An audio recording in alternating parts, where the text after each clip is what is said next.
everybody. My name is Josh Forbis, and welcome back to Through the Smoke podcast. Today, we have a very special guest, Mr. Eric Stevenson. Mr. Eric Stevenson is the executive director of the First Response Peer Support Network located in Carteret County. He retired as a captain from Atlantic Beach, North Carolina Fire Department. Eric has dedicated over 30 years of service to the fire department. Throughout his career, he repeatedly witnessed tragic incidents, endured natural disasters, and other major loss of life events.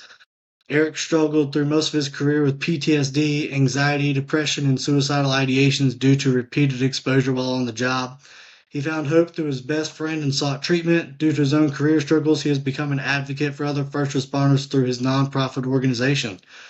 Eric has presented at events and conferences in numerous states along the East Coast on a variety of topics regarding first responder behavioral health. So with that being said, Eric, welcome to the show. Tell us a little bit about yourself. How's it going, brother? I greatly appreciate the opportunity to be here with you tonight, Josh. So the intro pretty much, kind of sums it up. The career, I had a great career. I got to live out, every little kid's dream, that at some point they want to be a fireman or ride a fire truck. And I was able to do that. But I did struggle, with a lot of mental health issues. Didn't really know what anxiety or depression was.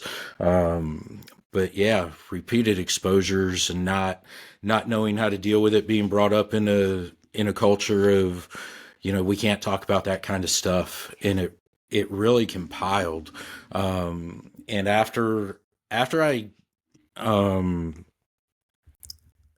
started realizing that things weren't quite right, I didn't know what to do with it. Yep. So there again, just kind of sucked it up, went along and made a lot of enemies along the way. Didn't know what was going on. If I didn't like something, it was projected in a negative way. If I had things going on inside that I didn't know how to deal with, they were projected towards other people.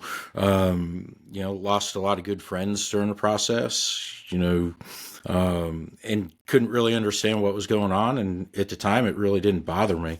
But Hurricane Florence is what really opened my eyes that I had serious problems going on.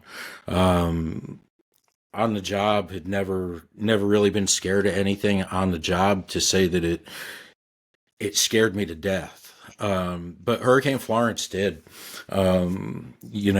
You went through that same storm as I did. Yep. Had a lot of different dynamics associated with it. And that was the morning of September 12th, 2018. Was my first attempt to take my own life. And that was the day before the storm was supposed to hit. And from that point forward, I realized that I had to do something different. Yep. Of taking care of myself, getting help, asking for help. And my best friend actually saved my life that morning for me, and got me in touch with a mental health professional.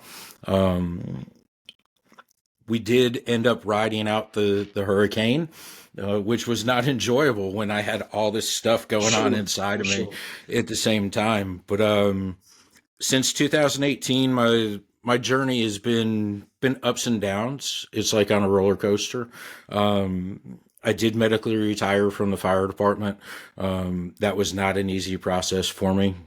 So that added a lot of extra stress on me, things like that. But I was successful in being able to medically retire due to mental health issues that were 100% job related. Cut you off there. You were the first person in the state of North Carolina to medically retire from mental health. I cannot confirm that, but that it was a lawsuit that I had to go through to get my medical retirement. And those were some of the things that were coming at us that they didn't know what to do with me initially when I had submitted my retirement paperwork. If I am, that's great. I find it hard to believe though. But I know there have been people after me that have been successful with having a medical retirement granted to them due to mental health issues. So, yeah, it wasn't an easy process, though. It wasn't just like putting in my retirement paperwork after 30 years and Yeah. here's my end date, blah blah blah. No, it was a long drawn out process. And during my recovery, I've sought treatment out of state, inpatient style treatment centers, and my latest visit out of state was just a little over a month ago. Actually, I've only been home about 2.5 weeks. I spent 48 days down in Deerfield Beach, Florida, Oh, wow. at the Shatterproof program, which is a first responder mental health substance abuse recovery center, and that program is geared completely around first responders. That's all you're with while you're down there.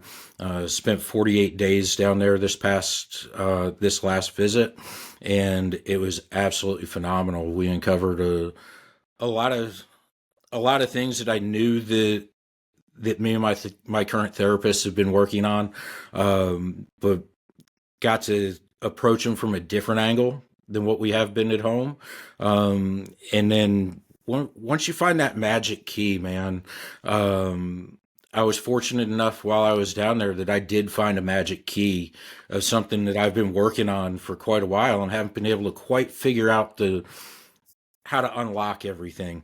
And I was fortunate where I had that opportunity down in Florida, and we dove into something really, really deep, really powerful, and it was actually something that I've been holding on to for over 45 years of my life, and I was able to work through that and let go of it. And that's really what my nervous system needed. I needed that hard reset, and you know. Now we're back on track. We're back home about 2 weeks now, feeling really good. I've already had a visit with my primary care physician. Already had an appointment with my therapist for my aftercare, and we're hitting it full bore. Moving forward. So you said a little bit. You noticed that. Well, you said your first attempt to take your life was September 12th of 2018. When the year 2018, how long had you been in the fire service? Oof, 2018. Let's do the math real quick. It had been 30, close to 30 years at that point, 20 something years at that point. To 27, Okay. about 27 years at that. Yeah. And out of that, how long did it take you to realize that, you had some stuff going on, some unprocessed trauma, before you got to that level? Or was that It, the day? no, that I had known for a really, really long time, to be honest with you. Over half of my career, Okay. I struggled with major depression, major anxiety issues. Didn't know what they were, though. I thought it was normal to feel that way on the inside all the time. Coming off a shift, felt like it was normal to have no energy, not want to do anything, stuff like that. Yeah. The hypervigilance was through the roof, and suicidal thoughts were a pretty regular thing for me. And to be honest with you, I thought that was something that came along with the job. And I knew probably the last year and a half leading up to September 18th, September 12th, 2018, that my suicidal thoughts were there every day, but they started to not scare me anymore. And that's when I knew that something really bad was going on. And the hardest part of my day, to be honest with you, was trying to figure out how to stay alive every day. The ways of being able to end it were endless for me. that was the easy part. It was trying to combat those thoughts, and get in a space where hopefully if one of them, hit me the wrong way, I was prepared to take care of it, because deep down inside, I truly didn't want to die. It's that I was unhappy with myself. I didn't know what to do. I didn't know there was any real help available. And I got tired of being tired and hurting all the time. That's, it for everybody that's tuning in. Eric's gone around, and Eric's not afraid to tell his story and his journey. And I had I was a very emotional opportunity to hear Eric's story when he came to my department and talked all about this. And going through all of his journey, and the emotional traumas that he's dealt with, like it's real, it's part of the job, and it's something that I don't think any of us in this line of work really accept the fact. I've been on the job, paid for 6, volunteered for 8, been a medic for about 3 of those. And there were times, when Eric was talking about his story that, I walked out of the room in tears. And that was one of those things where these things hit home. And luckily to Eric, after, the class was over, kind of went in and talked to him a little bit. And he got me in touch with, a therapist that I didn't necessarily know or think that I needed. And going into that, much, much better on the back end. And even my therapist will tell me that it's one of those things that you can never start therapy too early in this line of work. And I don't think that's necessarily, something bad. When I walked into him and, had my evaluation and everything else done, he said I had a moderate level of PTSD. That's 5.5 years into the fire service at a paid level. Part of that is, how do you cope with that? How do you deal with that? We've gone through the whole EMDR thing. That's kind of what we're going through in processing certain things. So recognizing that is the biggest thing, I think, and not even recognizing it, I think it should almost be mandatory at some point. Like, hey, go see a therapist once a year to see what they can do for you. I would love to see something like that taking place. One cool thing about going down to Florida, they did a brain mapping when I got down there. And fortunately, unfortunately, however we want to look at it, I think it was a blessing for me able to go back to Florida for a second visit. And so I knew what my brain mapping looked like a year and a half ago when I was down there. And I know what it looked like and where the improvements were when I left. And what was it going to look like this time? And the color shading was way off. It was very dark, a lot of blue in there where there should be some reds and oranges and yellows. It looked like a sea of blue. And I was like, holy cow, how did that happen again? With me being off the job. And so it doesn't even just have to be job related stressors. It can be any stressor in your life that can cause these things to happen in your brain, the way that we perceive things, the way we handle things, how we take care of ourselves, the lack of how we take care of ourselves, and not having that resiliency built up in the body and in the brain. And being able to have a department say, yes, we're going to have you, speak to a therapist on a regular basis annually, maybe when you do your annual physicals. I've heard conversations on both sides of that yes, it can be beneficial. And then others, nobody's going to voluntarily talk to a therapist. If they're mandated to go, all they're going to do is give the yes, yes, yeses, no's, no's, no's, put the checks in the boxes because nobody wants to get taken off of a rig. Yep. But if you get one person that just says, man, I'm glad I've got this opportunity. I've had a lot of stress on me here lately. I need to open up. I need to talk about it. it's worth every penny that that department has put into that program if it helps just one individual. Absolutely. Your story, man. After that class, and we had that sit down in the classroom afterwards that afternoon.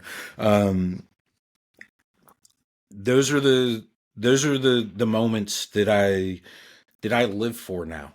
You know, not that I like that you're in trouble or anybody else is struggling, but for somebody to open up after we've done a presentation or we've had a talk or whatever else, and somebody saying, "Hey, that was very impactful. That hit me in a way that I didn't realize. It opened my eyes to certain things." That's why we do what we do. And you know, I tell people all the time that I recover out loud for people that suffer in silence. And it's not just the doom and gloom telling the war stories or whatever else. There's a success on the other side of all that tragedy. You know, there is triumph on the other side of I get the opportunity to wake up every morning. You know, and there were days where I didn't want that to happen or I didn't think that was ever going to happen. And I get to do that. And now I get to do something still helping other people, helping the first responder community, just in a completely different way, to let them know that, yes, even though I went through what I went through, there's still sunshine on the other side. And, you know, my success of my recovery is 100% up to me, you know, and my trauma, you know, the traumas that I experienced, the life experiences that I went through, whatever else, I didn't ask for that. None of us ask for that when we sign up for the job. It's part of the job, but nobody wants to see some of the things that we see or have to do some of the things that we have to do. But those things do not have to define who we are. You Absolutely. know, that's just part of the job. What am I going to do with it when I get home? What are we going to do with it even before we get off shift when we get back to the firehouse? Are we going to talk about it? Or are we going to brush it under the rug like nothing happened? Ooh, I don't want to bring it up because I don't necessarily know how to deal with Josh's feelings if they come up. If that's what's happening, we've got a problem that needs to be addressed. And so I take my recovery, you know, everything that I went through in my life up to this point, childhood trauma, relationship issues, job related things, you know, it's all for a reason, you know, and I'm to a point where I've realized that the only one that can allow me to have a bad day is me. You know, and so why not invest the time, the energy, the effort into every single one of the days that I have left in my body to make it the best day that I can? Absolutely. And that's, we think about how many, so let's put it this way. If I give you $68,400 and you drop 10 of those dollars, are you worried about it? Probably not. Exactly. There's probably not. Now, the reference that I'm making for everybody here, there are 68,400 seconds in a 24-hour day. Why are we going to let somebody's negative 10 seconds ruin the rest of our day? Even so, on a personal level, for anybody who knows me knows I got a quick temper and a smart mouth. I will lay that one out there real quick. But one thing that I'm starting to learn is there's a whole lot of other time that 10 seconds don't really matter. Those $10, however you want to look at it, brush it off. You've got 68,390 more to go. And, you know, kind of going through the whole therapy with me, my little compartment, I'm going to call it, is a mason jar. I'm sure you know what I'm talking about here, Eric. Yes, I do. We've got so my mason jar is something that if something makes me mad, angry, some kind of traumatic event or whatever else, is something that I can put it in, lock it up, seal it, and then I can process it later on. Now, it's a temporary object. It's not meant to stay in my mason jar forever. But that's, for me, it's symbolic to me that I can shove it in there, close the lid, and I can walk away. And when I have a couple minutes to myself or at therapy or whatever else, I can process that. I can open it up, let it out in a safe and controlled environment to process those 10 seconds. It could be longer than 10 seconds. Um, and I And think, my the therapist, he's container, got what is it, a Fort Knox gun safe, I think he says he has. yeah, So, yeah, the container, the container is an amazing thing. And when you can get your mind to realize that whatever that 10 seconds was, or whatever that event was right there, you do have some sort of control over that, okay, I don't want to deal with you right this minute, or I don't like how intense you are right this minute. I'm going to take you, whatever this incident is, and I'm going to stuff you away in that mason jar, or my container is a gun safe, and I'll take whatever thought or whatever incident that is, and boom, okay, temporarily you're put away. Now let's emotionally regulate a little bit, go on about our day, and then maybe later on that afternoon, later on that evening, like you said, let's revisit this and see if it's really as bad as what I thought it was at the time, or whether or not it is decreased a little bit. And either way, I know what fork of the road I need to go down. If I'm not having that immediate reaction like I did beforehand with it, okay, that's great. We know we're doing better. If I am still having a weird emotional reaction or physical reaction to it, might be something I need to address with my therapist, next week or my next visit. But I love the container. I use it all the time. I think that little container is almost perfect for our line of work, because in the moment, we can't act on emotions. And that's a hard human thing to do, right? Fire, police, EMS, dispatch, working in a clinical setting, we're all human. We all have some kind of emotion going on. It's one of those things. My last super traumatic event, I don't, you don't have the time to be emotional. You have to fight through it. You have to push through it because you're there to do a job, right? We're there to stabilize the incident, life safety, and property conservation. If you're freaking out, you are not stabilizing anything. You're definitely not stabilizing yourself if you're the one freaking out. So the container, I think, is a great idea to shove it in there, lock it up, and then once the call's over, now we can crack it open. If we can't crack it open that day, let's get to it the next day, later on, whatever. And that's a big thing that, everybody thinks that, oh, well, I'm okay. I can just shove it down. And, I cannot remember the anatomy of what that little nodule is inside of our brain where all these traumatic events go into. It's only so big. You're going to explode at one point. There's no like shoving it down and forgetting about it. There's all calls we can't forget. And the biggest thing, I don't want to see, a bad outcome come from anybody. When Eric came to our department, he asked a question. He asked, "Who all thinks suicide is selfish?" And I'm not afraid to admit it. I raised my hand. I at the time I believed suicide was selfish. My best friend, he ended up taking his life a couple years after high school, and I was mad.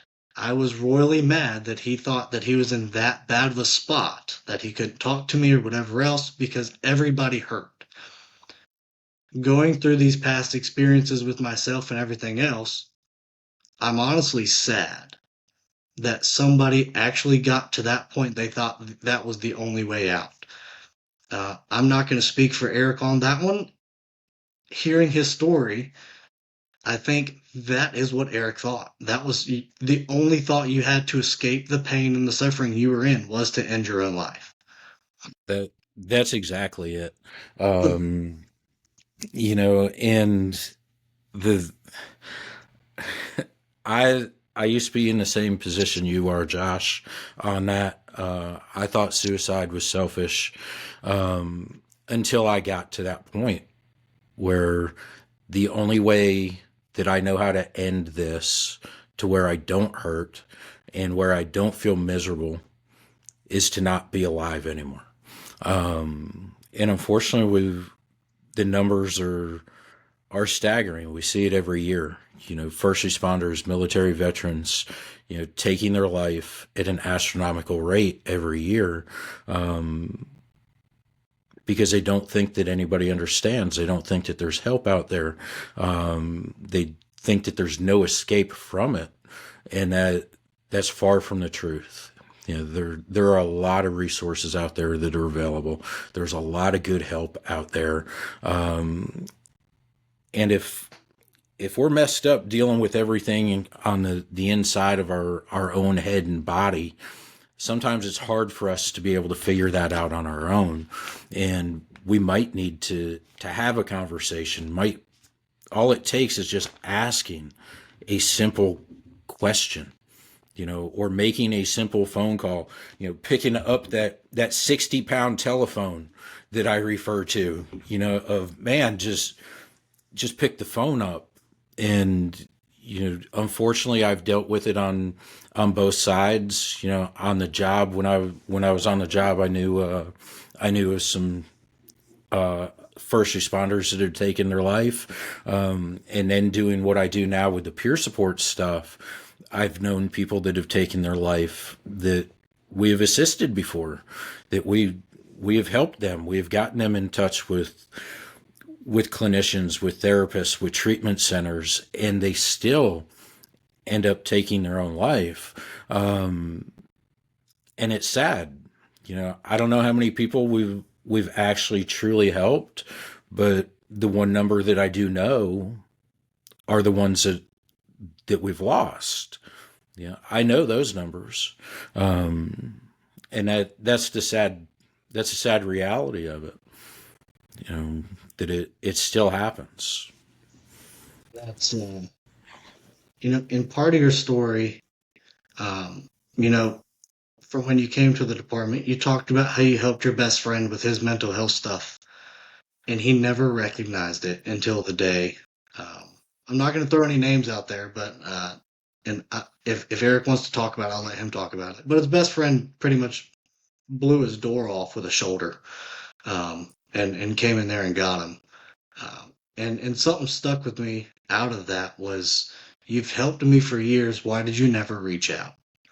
You know, Yeah. what was the hardest part of containing all that? Was it the fear or the guilt or the judgment, or why are To we as men and first responders so hard-headed and stuck up that we can't talk about it?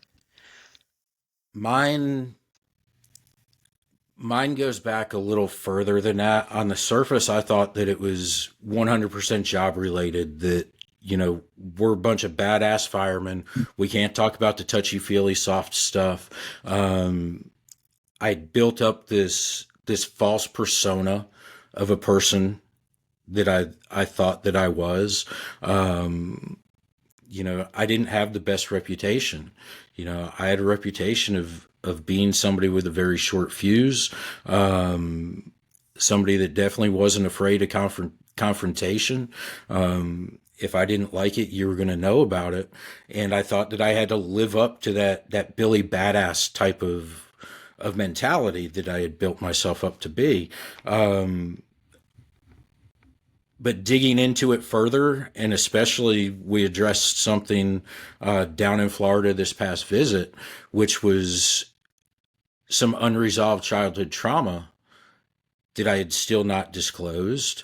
And what was brought on with that from a loved one, a trusted loved one, that betrayed me, that hurt me as a child, somebody that was supposed to be there to protect me and take care of me.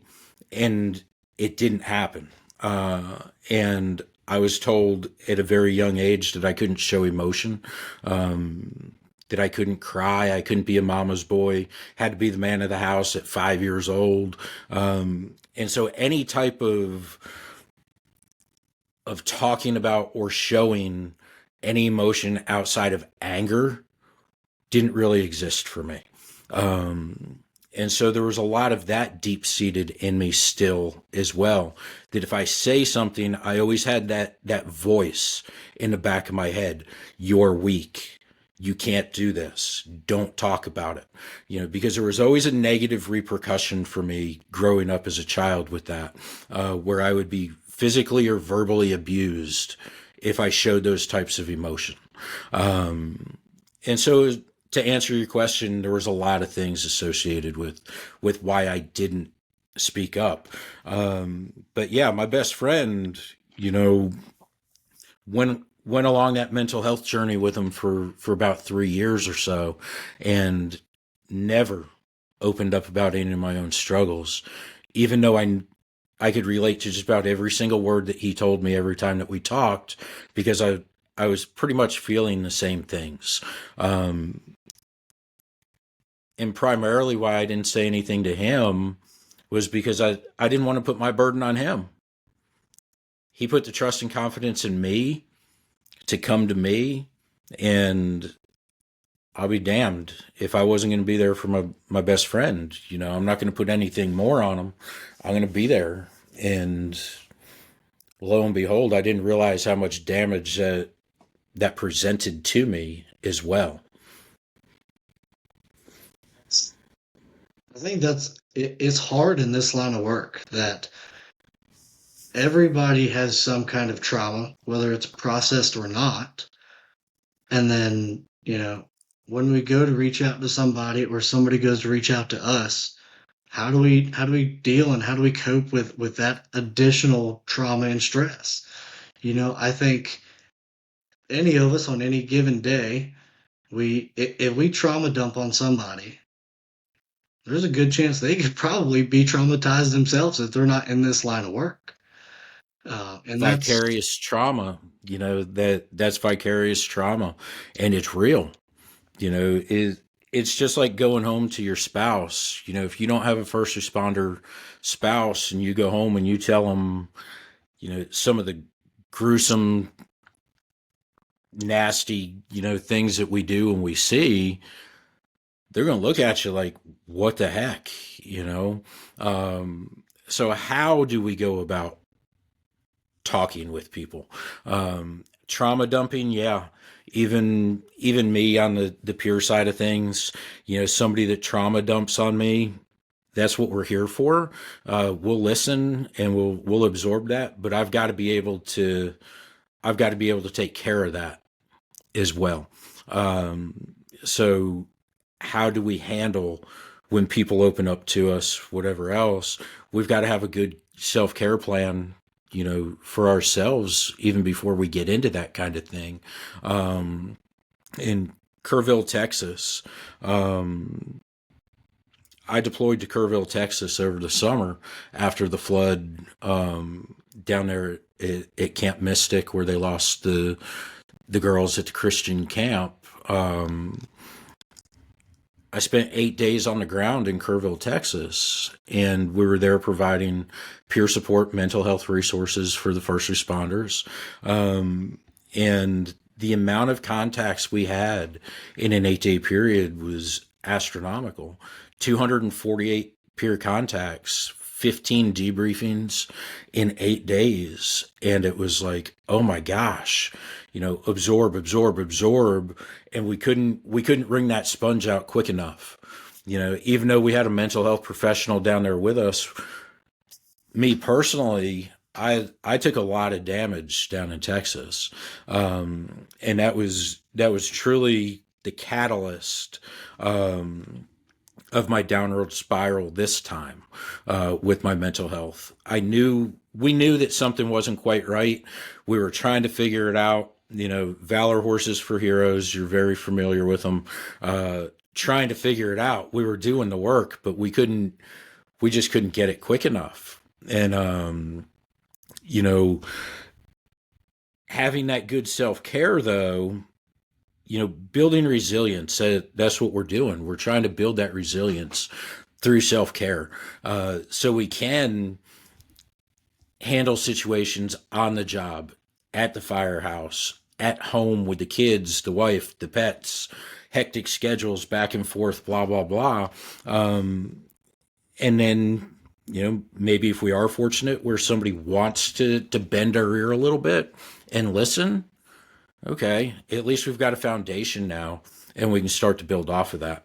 And knowing how to fill the gaps as needed to help us get through that stuff. Something that I thought that I was really good at, obviously not as good as what I thought that I was, because, I just got back from a 48-day stay. But guess what? I'd rather take as many 48-day stays as I need to make sure I'm still going to be okay. Instead of trying to get through it, oh man, we're doing this, we're doing that, it's not working, blah, blah, blah, and just say, screw it, I'm done. However the cards lay is how they lay. No, I know what my resources are. Nobody knows me better than me. If I can't fix it on my own, if my wife can't really help me with it, if my therapist, if we're not achieving what we need to achieve to get me to my baseline, I know what my other options are, and definitely not scared to call that mayday. That's truly what it is. On the job, we teach you every aspect of the job. You know how to do your job. You know how to do a search. You know how to stretch line, flow water, cut holes in roofs. But what don't we teach? We don't teach you what to do with the hard stuff. After you put your eyes on it, after you put your hands on it, what do you do with it? Right? No. I think that's as a whole how we fail as a fire service. We can teach cutting cars, fighting fire, extrication, CPR, medical calls, all this other stuff. But what we're not teaching is how to cope, how to treat, and how to process the trauma when the shift ends. It's career sabotage, as I call it, that we do. We teach every aspect of the job. We want you to be the best that you can be. We want you to have a happy, healthy, successful career. But if we're leaving out a critical component of the emotional and mental health side of things, we're doing everybody an injustice. And that is everybody from yourself to everybody on your shift, to everybody at your firehouse, and to the people that we protect as well. So being able to get that cultural change, either in the fire service as a whole, or within your own organization, maybe not even your organization, but maybe you can get the buy-in from your shift. That's great. And guess what? Hopefully we create that ripple effect, that somebody sees something that you're doing for self-care. Hey, Josh, what are you doing? Well, I'm doing some mindfulness practices right now. Okay, cool. You mind if I join you? Great. Now we got somebody else. We create that ripple, and then they go take that to somebody else. Hey, man, me and Josh, we did this cool thing the other day. You guys want to give it a try? And that's how we create change, and it's got to start somewhere. And we grind every day. We're pushing the agenda as hard as we can. The last 2 weeks that I've been home, I've been kind of mellow. Wait until after the new year, and we're jumping back in both feet. Got a lot of good things happening here at home with my wife. She really helped me while I was gone. A bunch of my other team members really picked up a lot of the slack that I left behind, and we're looking to make some big moves in 26. And to throw a little bit about Eric's past a little bit. So, little beknown to Eric, he did not know when he came to teach, or not so much to teach, but to give his story in his class. Eric helped teach one of my fire classes when I was going back through, and I actually ended up sending him a picture. But so, I say this with the utmost respect. Eric was a dick. And it was funny because he was like, I believe it. He was like completely different person. Talking with Eric now, texting me, text back, I call him, whatever. Eric's the main reason that I am now. I go see a therapist on a regular basis. I've definitely been slacking here lately with the holidays and everything else. And the shitty part of it is that uh, our insurance doesn't cover all of therapy. It doesn't cover the mental health side of it because there's still a gap somewhere along the line. And so it's a double edged sword, you know. For one, I know that therapy helps me. For two, I also know therapy is going to cost me money. What do firemen hate to do? Spend money on stupid shit. Well, not really. Firemen spend money on stupid shit all the time. But that's the thing. It's like you almost have to look at it as a priority, right? I know I have to pay my water bill or my utility bill so the lights are on. You need to pay your therapist or your copay, your deductible, whatever else, because that's a bill that if it goes unpaid, the lights are going to get turned off. You're going to end up in a dark spot, and you're going to end up somewhere that nobody wants anybody to be. Absolutely. And, that's a great way to look at it. You know, there is financial help out there too. North Carolina State Firemen's Association has money set aside for any rostered firefighter in the state. It's right there on the front page of their website, where you can get financial assistance for mental health, which is absolutely fantastic. And once we realize that, but first we have to be able to realize that things aren't quite right. Like I said, I dealt with anxiety and depression, suicidal ideologies for a long time and really didn't know what the heck was going on. That I was still functional. I'm okay. Right.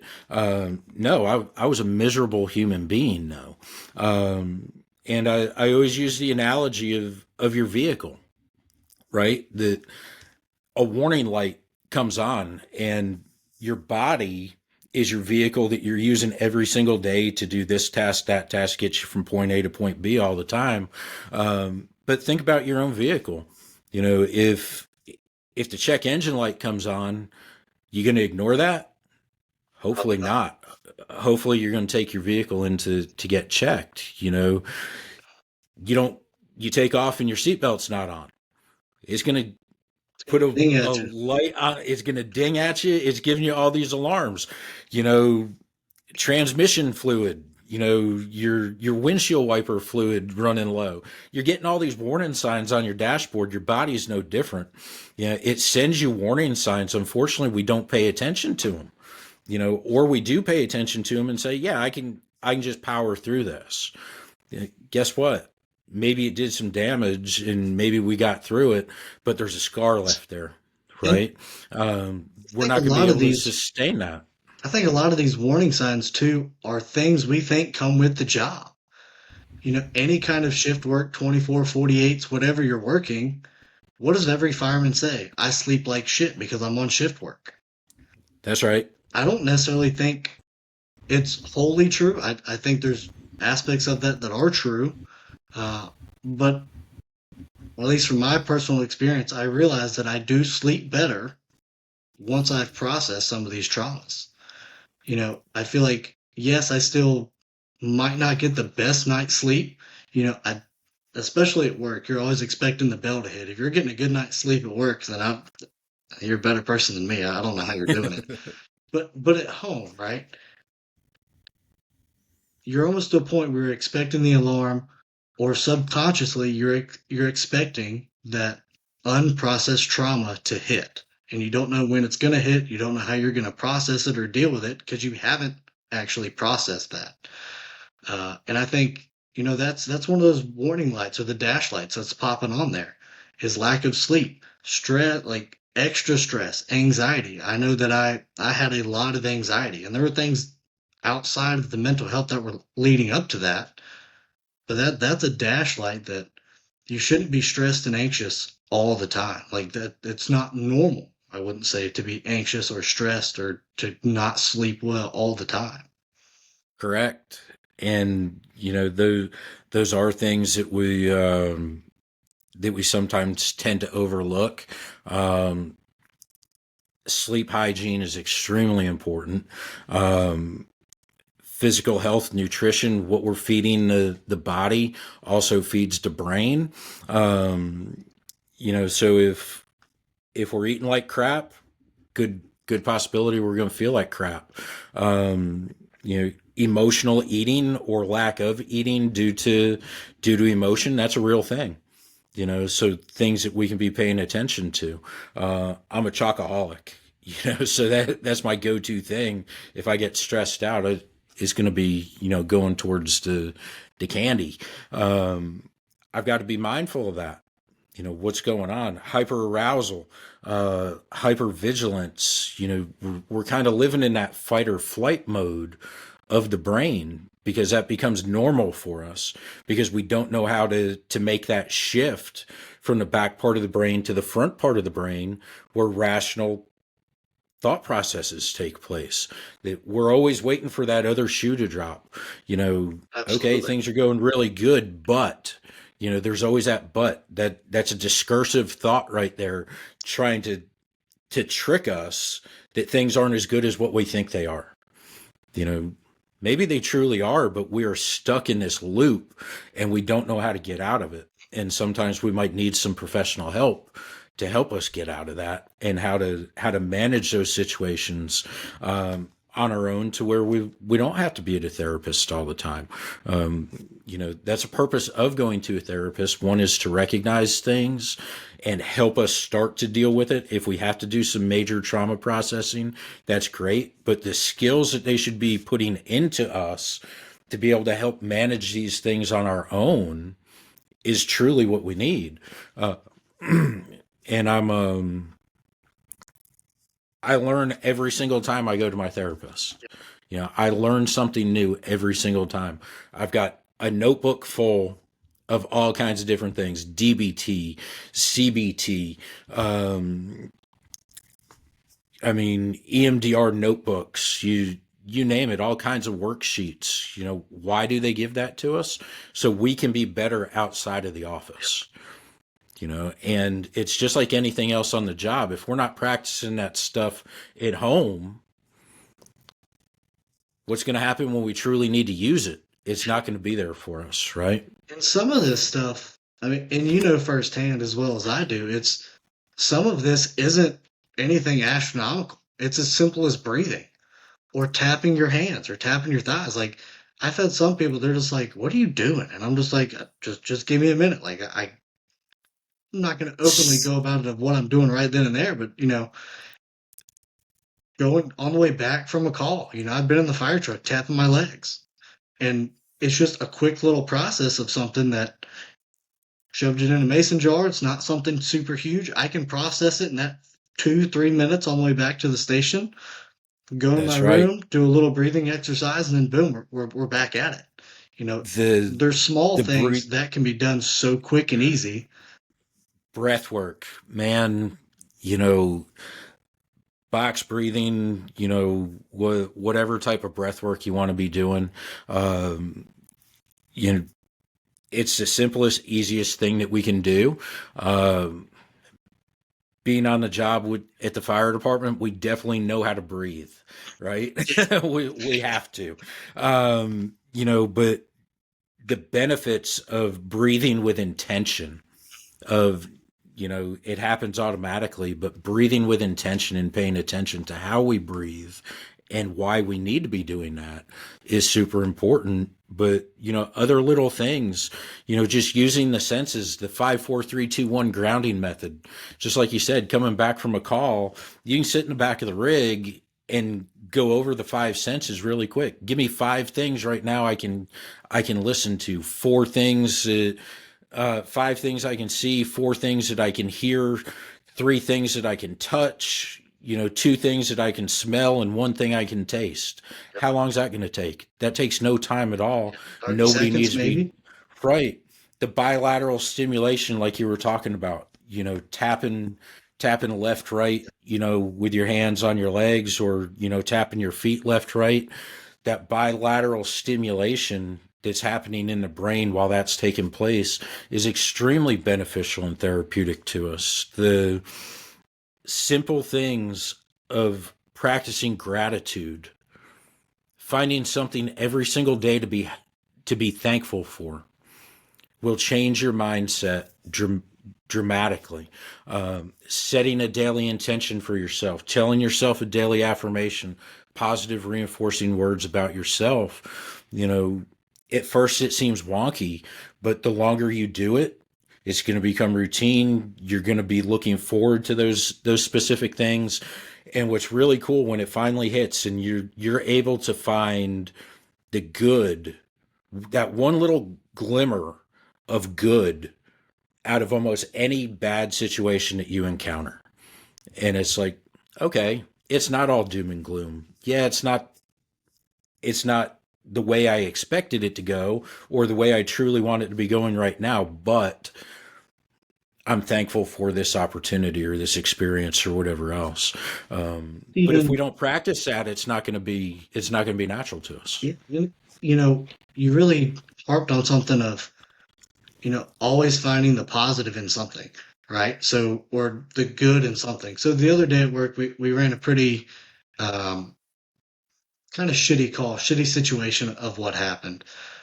And from just the little bit of dispatch information we gathered and some kind of on scene stuff, guy was working on a car, stood up, fell back, cracked his coconut. CPR was, I mean, he had coded.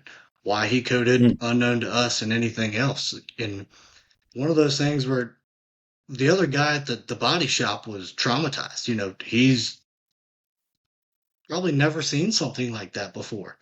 You know, yeah. for us, it's another day in the office.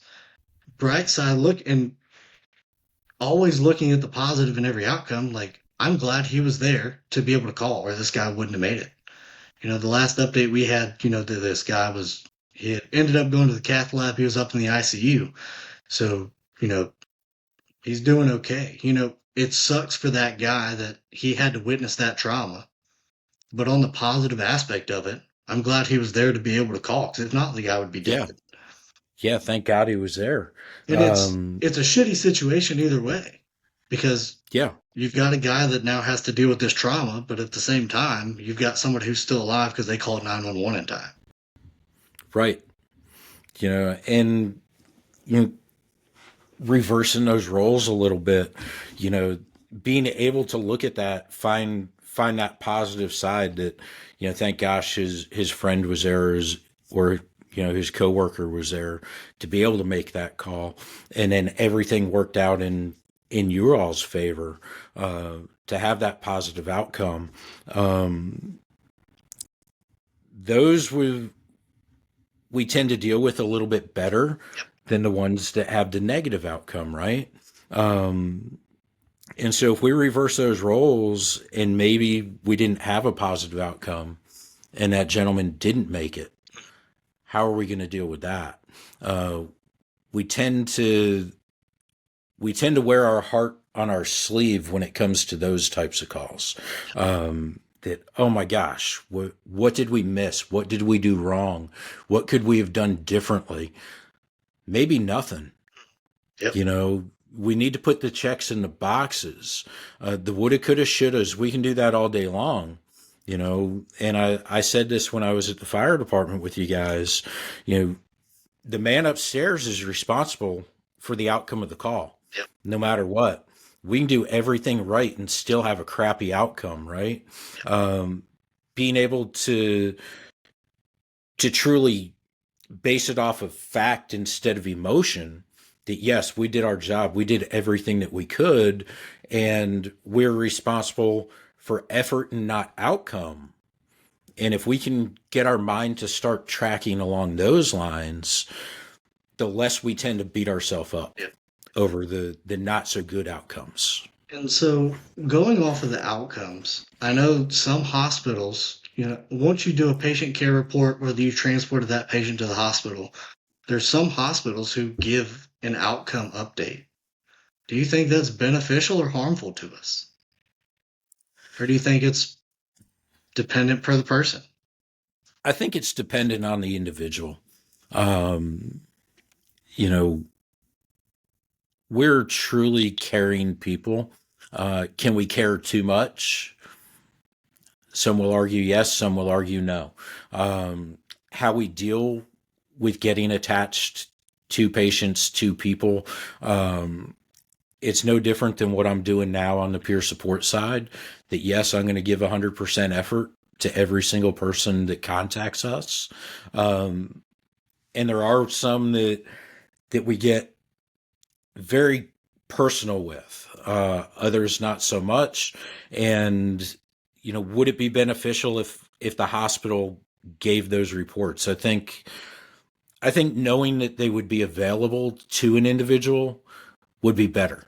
Not necessarily giving it out to the fire station or whoever else.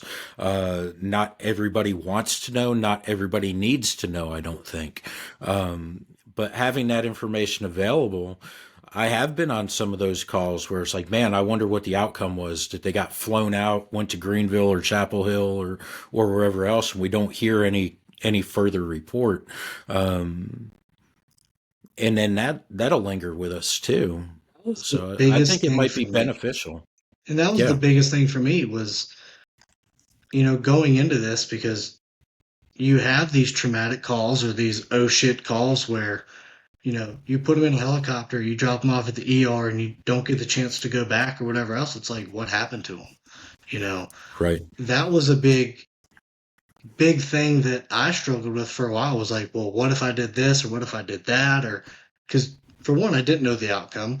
But then at the same time, as I got a little bit more experience and as I started to learn that, you have to process some of these things, as long as I'm giving 100% of the effort that I can give to whatever the call is or whatever else, then I can go to bed and sleep halfway decent at night. There's going to be things that we're going to have to process and deal with.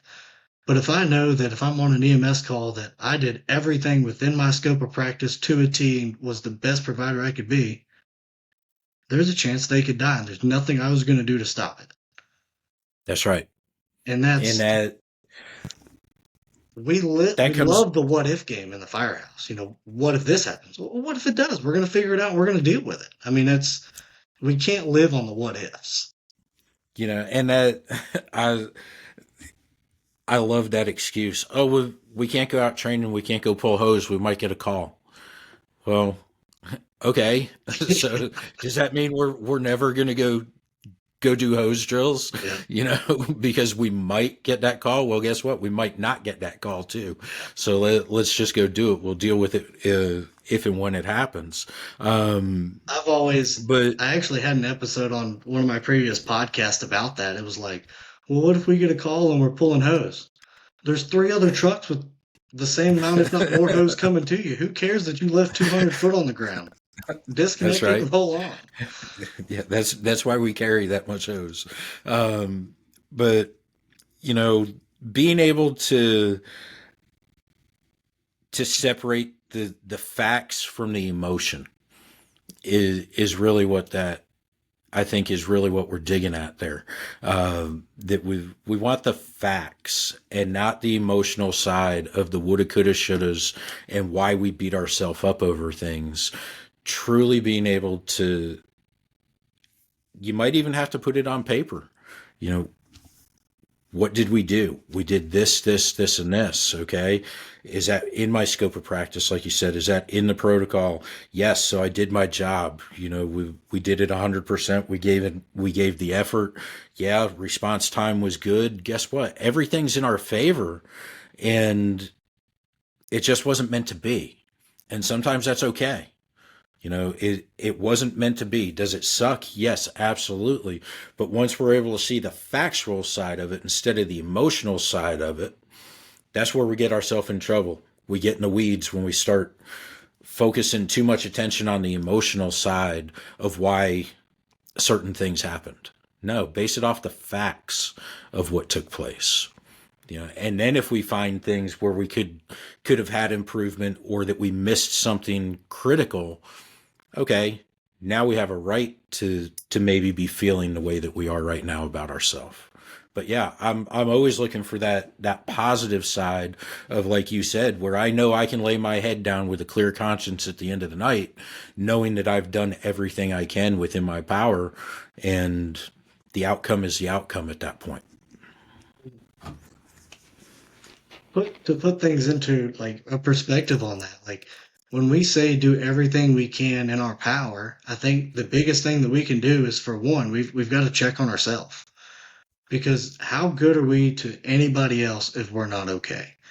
And I think that's the biggest kicker there. When we put into, when we're putting facts on the paper, put the facts down about yourself, write them down in a journal, or just on however you need to do it. It's write out the facts about yourself. Are you happy? Are you sad? Are you anxious? Are you stressed? Start writing these things down and then solve the problem. It's not going to be an easy problem to solve, not all the time. And Eric's a living testament of that. He has had problems and problems, and, you know, back to his notebooks of things from therapy and everything else. Like, even when he was in a very bad state, he had a problem to solve every day, and that was, the problem was how he was going to figure out how to stay alive. Like, that's a problem that nobody wants to have. Now the problem, or figuring out the problem, is, all right, I don't want to be like that. I'm not happy with A, B, C, and D. How do I fix it? And that's the big message I think in the fire service we got to portray is, there's problems. We know there's problems. How do we fix them? Right. And it's when we start unraveling and start peeling away all these layers, one layer leads into something else, this leads into that, from the top down and the bottom up, is it's all associated in the emergency services field, and it's everywhere from the individual to the upper management, to making sure that we're going to be okay. On the individual side of things, at our level individually, doing that no BS assessment of yourself and being 100% honest with you.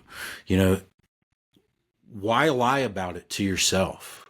It doesn't make any sense. You're prolonging the agony. It's a difference between pain and suffering. Usually pain is unintentional, and suffering, when it comes to the way we suffer, that's intentional, that we know something wasn't right, but we're not doing anything to address the problem. And it prolongs everything, and it just compounds and makes it worse. So doing that no BS assessment of ourselves, how do I feel right now? Am I happy? Do I like the way that the direction my life is going? Am I happy in my career? Am I happy in the fire station that I'm at right now? Am I happy in my relationship with my finances, whatever? And give that no BS assessment. And what do I need to do to maybe make some course correction? And maybe that's taking some me time. 48 days down in Florida, Yeah. was absolutely fantastic, man.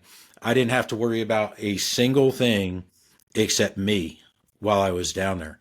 There was no peer team that I had to worry about, because I knew it was being taken care of. My wife, yeah, I worried about her. She's a big girl, though. She can take care of herself, and I was able to talk to her every day. But it was 100% me of what I needed, and being able to step away and say, I'm not going to go work that second or third job today. I need some rest. Yeah. Because that's what my body is telling me right now. I need to pay attention to this. I need to address this. And yeah, I'm going to go lay down for 30 minutes, and that turns into an hour and a half. Yeah, guess what? It was needed, right? So yeah, man, doing that assessment. What do you need right now? That on the peer side of things, I ask that in almost every single conversation I have with somebody. What do you need right now? What can I do to help you right now? And a lot of times it's basic humanistic things. I just need somebody to sit with me. Okay, great. I've sat with people 30, 45 plus minutes and maybe only said 5 to 10 words, between the two of us. It's just being there holding space for that individual. You know, I just want to cry. Okay, great. We can cry together if you want. Yeah. You know, uh, I want to go for a drive. I got to get out of the house. Okay. Well, I don't have gas in the car. Well, tell me where I need to come pick you up. We'll go. Finding out what those basic needs are of people. When was the last time you really slept? When was the last time that you drank water? When was the last time you had something good to eat? Once we start filling those humanistic needs, the other stuff Falls into tends to be a place. little bit, yeah, it falls into place and tends to be a little bit easier to deal with. Yeah. Well, Eric, kind of to wrap this up a little bit, you know, Sure. the floor is yours. I want you to, put your message out there to anybody you think might need to hear, you know, whatever you think somebody might need to hear, whoever's listening. I we've talked for a little over an hour now, and I think we've had a lot of good message out there, a lot of good information. Um, Yeah. but just, I'm going to let you have it. Whatever you're pretty good at reading people. I think now that you've kind of Yeah. dealt with it enough, and um, got guys, girls, whoever's listening. If you haven't taken something away from this episode in the podcast, I encourage you to listen to it again. Um, you know, the 180 that I never got to know Eric on the whole transition part of things. I knew Eric when he taught my fire class, and then complete 180. I'll even give him a 270 of of the man he is today. So Eric, the floor is yours, man. I appreciate that, brother. The big thing is that at the end of the day, we're all human. You know, no matter what department you work for, whether you're paid, whether you're volunteer, big city, municipal, rural department that only runs 10 calls a year, it doesn't make a difference. We're all human. And life experiences affect everybody differently. And there's absolutely no shame in being human and admitting when we might be struggling, when we're not okay, and that we might need some help. And whether that is just reaching out to a trusted friend to listen to, or whether you want to go talk to a therapist or whatever else, you've got to take the first step. And we're partnered with the Low Country Firefighter Support Team down in Somerville, South Carolina, and they have an emblem and a logo that they wear on the sleeve of their shirt that says "Take a leap of faith." And sometimes that's what we need to do. And it can be the scariest thing for us to have to do, but it can also be the most rewarding. Don't ever be ashamed. Don't ever feel guilty about your feelings. You are human. Your feelings are valid, and you deserve to be happy. And there is help out there for you. Our team contact information, if anybody does need to reach out or like some more information about us potentially coming to your organization, your department, your agency, whatever else, you can email me directly at info@frpsn.org. You can visit us on the website at www.frpsn.org. And we have a 24-hour assistance line as well. It is manned 24 hours a day, 7 days a week, 365 days a year.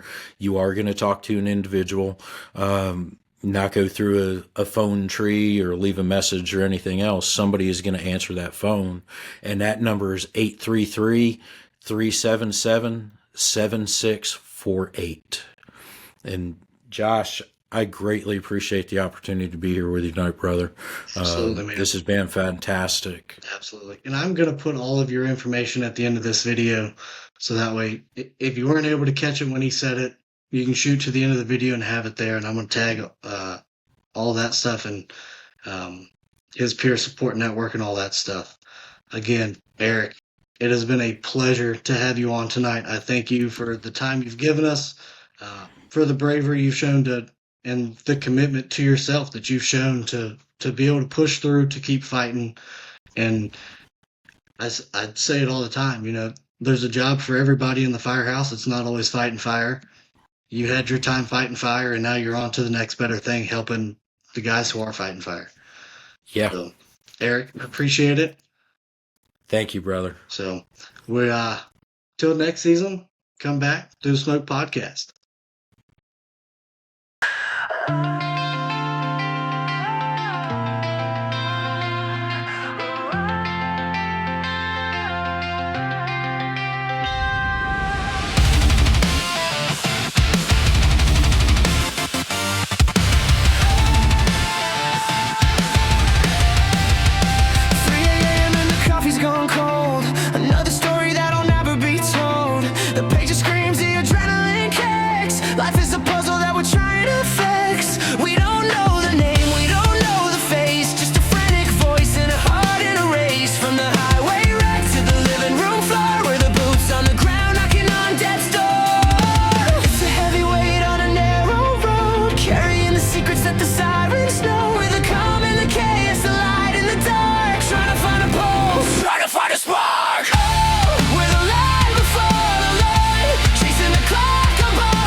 Constantly spinning, we take the trauma home, we wear the scars deep for the lives we